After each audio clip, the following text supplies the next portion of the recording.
आज बात करेंगे QSR के बारे में। QSR क्या है? जो है क्विक सर्विस रेस्टोरेंट। जब आप मैकडोनल्ड्स जाते हैं जहाँ पर फास्ट फूड होता है, मतलब आपको खाने के लिए वेट नहीं करना पड़ता है।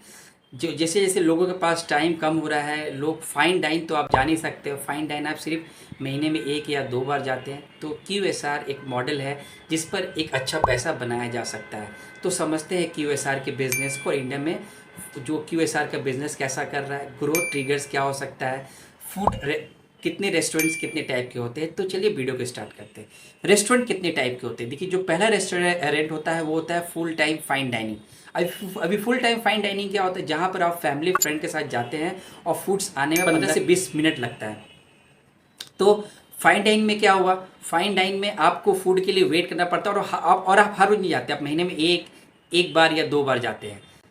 दूसरा होता है क्विक सर्विस रेस्टोरेंट, जिसके बारे में हम लोग वीडियो बना रहे हैं। क्विक सर्विस जो QSR के 2 हेड्स होते हैं। एक होते हैं फास्ट फूड, जैसे मैंने बताया, आप मैकडी खा लेते हैं, आप आलू टिक्की खा लेते हैं और ऑफिस चले जाते हैं। पैक होता है, तुरंत होता है और क्विक होता है, आपको वेट नहीं करना पड़ता। दूसरा होता है स्ट्रीट वेंडर, जैसे आप वड़ा पाव खा रहे हैं, जो भी रास्ते में जो भी सेल होता है उसको स्ट्रीट वेंडर्स बोलते हैं।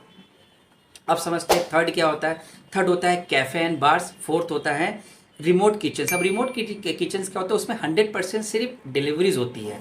उससे मतलब आप बैठ के नहीं, सिर्फ 100% डिलीवरीज है। जैसे आप हाईवे पे जाएंगे तो आपको छोटे छोटे कुछ रेस्टोरेंट्स दिखते हैं, मैकडी दिखते हैं, तो जहाँ पर आप बैठ नहीं सकते, बस आपने लिया, मतलब सिर्फ डिलीवरीज होती है वहाँ पर। बाई स्ट्रक्चर क्या हुआ? बाई स्ट्रक्चर 2 तरह के होते हैं। एक होता है इंडिपेंडेंट आउटलेट्स, एक होता है चेन आउटलेट। चेन जैसे KFC है, मैकडोनल्ड्स है, डोमिनोज है, वो एक चेन आउटलेट्स है। अब समझेंगे कि अगर आप कंपेयर करते हैं कि US चाइना में और आज इंडिया में कितने मैकडोनल्ड्स है, तो US में जो टोटल मैकडोनल्ड्स है का स्टोर है वो है 13059। सो 13,000 से प्लस है। जो चाइना में है वो है 4500। इंडिया में जो है सिर्फ 326 ब्रांचेज है मैकडोनल्ड्स के। अपॉर्चुनिटी बहुत मैसिव है। और 262 जो है वो मैक कैफ़े के आउटलेट्स है जहाँ पर बेवरेजेस सर्व होता है। अब इंडिया में QSR का बिजनेस देखेंगे, कितना सेक्टर्स कितना बड़ा है और क्या ग्रोथ आ सकती है। ग्रोथ आएगी तो उसके ग्रोथ फैक्टर्स क्या होंगे। तो जो टोटल जो सेक्टर वैल्यूएशन है, जो टोटल आज की डेट में FY22 में जो वैल्यूएशन था वो INR में 171.9 बिलियन डॉलर की इंडस्ट्री थी।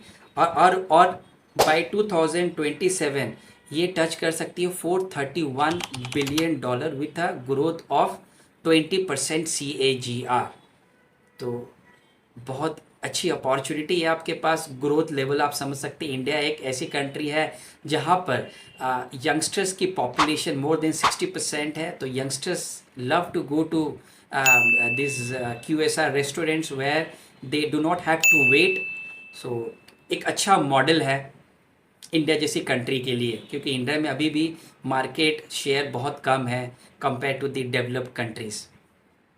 और अब होगा कि ये तो हो गया सेक्टर वैल्यूएशन की, ये ग्रोथ आएगी इंडिया में विद 20% CAGR। बट क्या फैक्टर्स होंगे जिसके वजह से इंडिया में ग्रोथ आएगी? तो पहला जो फैक्टर होगा वो है evolving consumer behaviour. Post COVID के बाद एक बहुत अच्छी चीज़ हुई है कि now people started adopting to have clean and the hygiene foods. तो उसके वजह से लोग अब क्लीन फूड्स खाना पसंद करते हैं, क्योंकि वहाँ पर हाइजीन और क्लीनलीनेस काफ़ी मेंटेन होता है। सेकंड जो है राइजिंग इनकम लेवल। इंडिया में डिस्पोजेबल इनकम काफ़ी लोगों की बढ़ रही है।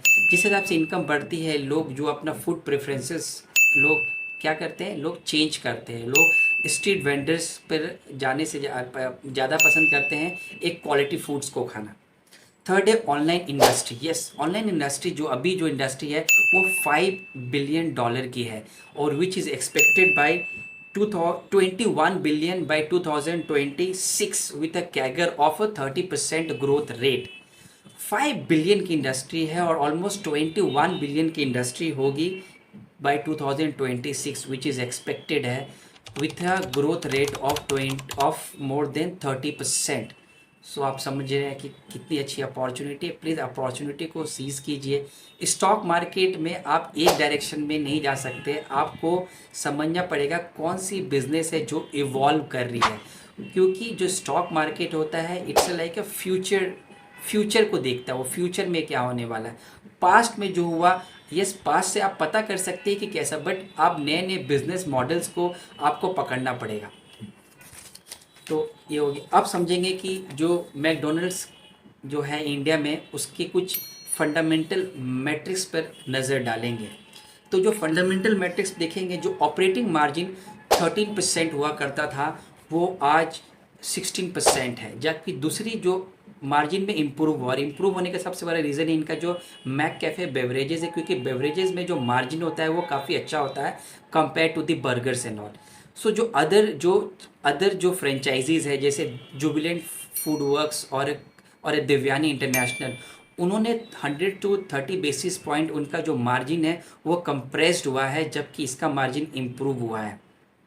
और कंपनी रेट अपनी जो प्रोडक्ट का है वो इंक्रीज भी नहीं कर रही है प्राइस का। They might increase 3 to 5% in FY24। अगर उनको ये लगा कि प्राइस इंक्रीज करना चाहिए तभी वो प्राइस इंक्रीज करेंगे इफ़ इट इज़ रिक्वायर्ड।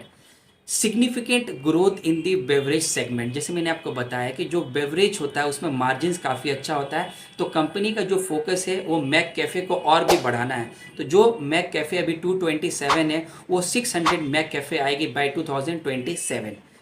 और एक्सपेंडिंग इन Tier 2 Tier 3 सिटीज़, ये Tier 2 Tier 3 सिटीज़ में भी अभी आप देखेंगे काफ़ी मैकडोनल्ड्स नए फ्रेंचाइजी आ रहे हैं, क्योंकि अब वहाँ पर भी जो लोग हैं अडॉप्ट कर रहे हैं चीज़ें, मतलब जो अनऑर्गेनाइज फूड से ऑर्गेनाइज फूड की ओर जा रहे हैं। तो अब रेस्टोरेंट समझेंगे, कितने रेस्टोरेंट, जो 1996 में जो पहला रेस्टोरेंट स्टार्ट हुआ था वो हुआ था बांद्रा में। आज जो रेस्टोरेंट है वो है 326। तो पूरी जो जर्नी आप देखेंगे, FY96-97 में सिर्फ 1 रेस्टोरेंट हुआ करती थी। FY06 से 07 में 44 रेस्टोरेंट्स मतलब आउटलेट्स है। 11 से 12 में 130, 16 to 17 में 255 और FY21-22 में 326 स्टोर्स हैं। जो टोटल सिर्फ एम्प्लॉय हुआ करते थे 10 एम्प्लॉयज़ हुआ करते थे, आज जो टोटल एम्प्लॉय साइज़ है, जो एम्प्लॉय बेस साइज़ है वो है 1000। तो आप समझ सकते हैं अपॉर्चुनिटी कितनी है। तो QSR को आप समझिए, QSR बिजनेस जिस हिसाब से ग्रोथ आएगी, मैंने आपको बता दिया कि ग्रोथ ट्रिगर पॉइंट क्या होगी। कोविड की वजह से लोगों की डिस्पोजेबल इनकम बढ़ रही है, बिहेवियरल अप्रोच जो है वो चेंज हो रहा है, कंजम्पशन स्ट्रैटेजी चेंज हो रही है। तो अपॉर्चुनिटी को समझिए। आशा करता हूँ वीडियो आपको अच्छी लगी होगी, और मैकडोनल्ड्स जो है इनकी जो फ्रेंचाइजी है वो आप वेस्ट लाइफ फूड्स, मुझे ऐसा लगता है कि काफ़ी अच्छा कर सकती है। तो इस स्टॉक अपने नज़र में रखिए। ये कोई डायरेक्ट एडवाइस नहीं है, कोई भी स्टॉक लेने से पहले अपने फाइनेंशियल एडवाइज़र से कंसल्ट कीजिए और फिर स्टॉक लीजिए। आशा करता हूँ आपको वीडियो अच्छी लगी होगी।